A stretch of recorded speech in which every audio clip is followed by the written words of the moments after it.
મોતિયાની સરેરાશ ઉંમર 60થી 70 વર્ષની છે, પરંતુ આજકાલ આ સમસ્યા કોઈ પણ ઉંમરની વ્યક્તિને જલ્દીથી અસર થઈ જાય છે। આ ઉપરાંત આંખની સુરક્ષા વિના સૂર્યના કિરણોના લાંબા સમય સુધી સંપર્કમાં રહેવાથી પણ મોતિયાનું જોખમ વધે છે। જી હા, જો તમે પણ મોતિયો નાની ઉંમરે આવવાથી બચવા માંગો છો તો આ વિડીયોને તમે છેલ્લે સુધી જોજો। મોતિયાના મોટાભાગના કેસો વય સંબંધિત ફેરફારોના કારણે થાય છે। આ સિવાય જો તમારી આંખોમાં ઈજા થઈ હોય તો મોતિયાનું જોખમ વધી જાય છે। એવી કેટલીક દવાઓ છે જે મોતિયાનું કારણ બની શકે છે। અનિયંત્રિત ડાયાબિટીસ પણ એક કારણ છે તેમાંનું।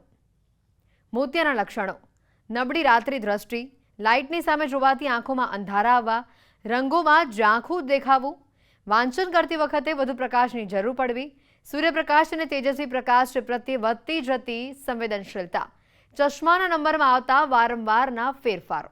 મોતિયો એટલે આંખની અંદરનો જે ભાગ હોય ને, અહીંયા આગળ એક નેચરલ લેન્સ આવે। આપણે જ્યારે પેદા થઈએ ત્યારથી આ લેન્સ આવે અને આ લેન્સનું કામ હોય કે જે આગળથી લાઇટ આવી રહી છે એને રેટિના સુધી ફોકસ કરવાનું। હવે આ લેન્સ જે છે ને એ આગળ જતાં ધીમે ધીમે કરતાં જે છે ડોળો થવા લાગે છે, અને જે ડોળો થવા લાગે છે એને આપણે મોતિયો કહેતા હોઈએ છીએ। મોતિયો જે આવ્યો હોય એના માટે આપણને જે છે ને અમુક સિમ્ટમ્સ હોય આપણે સમજી અને ડૉક્ટરને બતાવવું જરૂરી હોય છે। આ સિમ્ટમ્સ કયા કયા હોઈ શકે કે સૌથી પહેલાં તો આપણે જો રાતના ટાઈમે ડ્રાઇવિંગ કરવું હોય ને તો આપણને થોડુંક ડિફિકલ્ટ પડે। સામેથી આવતી જે લાઇટ્સ હોય ને એ એકદમ ફેલાઈ જતી હોય એવું લાગે, તો એ મોતિયાના કારણે થાય છે। સિગ્નલ પરની લાઇટ કે તમે ઊભા રહીને જોશો ને ક્યારેક તો એ ગોળ નહીં દેખાય, ફેલાઈ ગયેલી લાગશે, તો એ મોતિયાના કારણે થઈ શકતું હોય છે। સાથે વાંચવું કે લખવું હોય ને તો એના માટે આપણે પહેલાં જેટલી લાઇટ જોઈતી ને એના કરતાં વધારે લાઇટ જોઈએ। કે ઘરમાં કોઈ આપણે રૂમની અંદર એક ટ્યુબલાઇટમાં પહેલાં સારી રીતે કામ કરી શકતા હતા, પણ આજે એ ટ્યુબલાઇટમાં આપણે સરખી રીતે કામ નથી કરી શકતા, આંખો ખેંચાય છે અને વધારે ટ્યુબલાઇટની જરૂર પડે કે બીજે અમુક જગ્યાએ આપણે ટોર્ચ લાઇટ કરીને પણ કામ કરવું પડે, તો આ બધું જે છે મોતિયાના કારણે થઈ શકતું હોય છે। ઝીણા અક્ષરો જે છે વાંચવામાં ધીમે ધીમે તકલીફો વધતી જાય, ક્યાં તો 40 વર્ષની ઉંમર પછી જઈને જે છે એ વારે ઘડીએ ચશ્માના નંબર બદલાતા જાય, તો આ બધી વસ્તુઓ જે છે એ મોતિયાના કારણે થઈ શકતી હોય છે। મોતિયાનું સૌથી સામાન્ય લક્ષણ એ ઝાંખું દેખાવું છે, જે ધીમે ધીમે વધે છે અને ચશ્મા અને લેન્સ પહેર્યા પછી પણ સ્પષ્ટ દેખાતું નથી। જેમ જેમ મોતિયો વધે છે તેમ તેમ વ્યક્તિને તેના પર કાબૂ મેળવવા માટે ચશ્માની જરૂર પડતી જાય છે।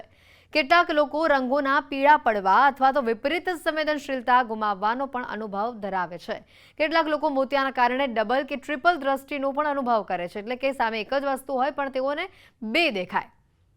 મોતિયો આવવાનું કારણ: ધૂમ્રપાન, સ્થૂળતા, વૃદ્ધત્વ, ડાયાબિટીસ, હાઈ બ્લડ પ્રેશર, સ્ટીરોઇડની દવાનો વધુ પડતો ઉપયોગ, પારિવારિક ઇતિહાસ અથવા ટ્રોમા। આંખનો મોતિયો અટકાવવા માટે નિયમિતપણે આંખોની તપાસ કરાવવી ખૂબ જ જરૂરી છે। સાથે જ ધૂમ્રપાનને છોડો અને તંદુરસ્ત આહાર લેવાનું શરૂ કરો।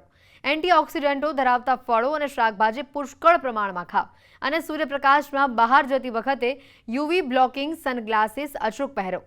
આમ કરવાથી નાની ઉંમરે મોતિયો આવતા અટકી શકે છે। ઇવન આ મોતિયો જે લોકો આલ્કોહોલની જે લોકોને આદત છે અથવા કે જેમને સ્મોકિંગની આદત છે એ લોકોને પણ મોતિયાની અસર જે છે ખાસી જલ્દી આવતી હોય છે।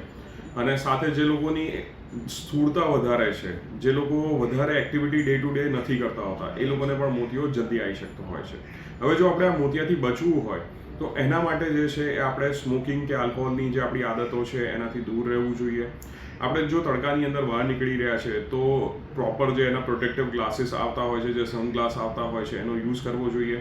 અને સાથે આપણે ડે ટુ ડે જે છે એન્ટીઓક્સિડન્ટ અને વિટામિન્સ ધરાવતા જે આપણા ફ્રૂટ હોય છે કે વેજીટેબલ્સ હોય છે એ બધાનો યુઝ જે છે વધારે કરવો જોઈએ, જેનાથી આપણે આ અર્લી એજની અંદર જે છે મોતિયો આવતા અટકાવી શકીએ છીએ।